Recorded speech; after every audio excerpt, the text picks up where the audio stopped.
కలవకుర్తి పట్టణంలోని హనుమాన్ దేవాలయంలో బుధవారం మాజీ మున్సిపల్ చైర్మన్ రాచోటి శ్రీశైలం అధ్యక్షతన దామర్ల బాలసాయిలు తయారు చేసిన శ్రీశైలం మల్లికార్జున స్వామి పుస్తకాన్ని పుర చైర్మన్ ఎడ్మా సత్యం ముఖ్య అతిథిగా హాజరై ఆవిష్కరించారు. 50 సంవత్సరాలకు పైగా ఉన్న వ్రాత ప్రతులను పుస్తక రూపంలో తీసుకురావడం అభినందనీయమన్నారు. ప్రతి ఒక్కరూ ప్రాచీన కళలను ఆదరించాలని వారు కోరారు. ఈ కార్యక్రమంలో చింతల వెంకటరెడ్డి, రాధాకృష్ణ, రఘురాములు గౌడ్, వెంకటయ్య, సీనయ్య గౌడ్, రామ్ సింగ్, మురళి, శ్రీశైలం కృష్ణయ్య పాల్గొన్నారు.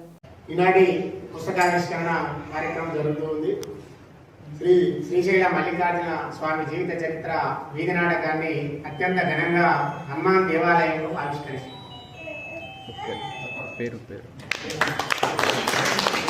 కార్యక్రమానికి ముఖ్య అతిథులుగా మన మున్సిపల్ చైర్మన్ శ్రీ ఎడ్మా సత్యం గారు, మాజీ చైర్మన్ శ్రీ రాచోటి శ్రీశైలం గారు ఇచ్చేయడం జరిగింది.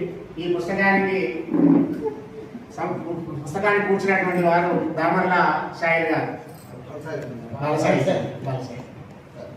ఈ మంచి కార్యక్రమంలో పాల్గొనాలనేటువంటి సందర్భంలో ముఖ్యంగా ఈ పుస్తకము అంటే అవడానికి సహకరించిన ప్రతి ఒక్కరు కూడా పేరు పేరున ధన్యవాదాలు తెలియజేస్తూ ఇంత మంచి కార్యక్రమంలో పాల్పంచుకోవడానికి ముఖ్యంగా మా బాలసాయి గారికి సహకరించిన వారి కుటుంబ సభ్యులకు పేరు పేరున నమస్కారాలు. ఇక్కడ వచ్చిన మా మహిళా కూడా ధన్యవాదాలు తెలియజేస్తూ ముగిస్తున్నాను.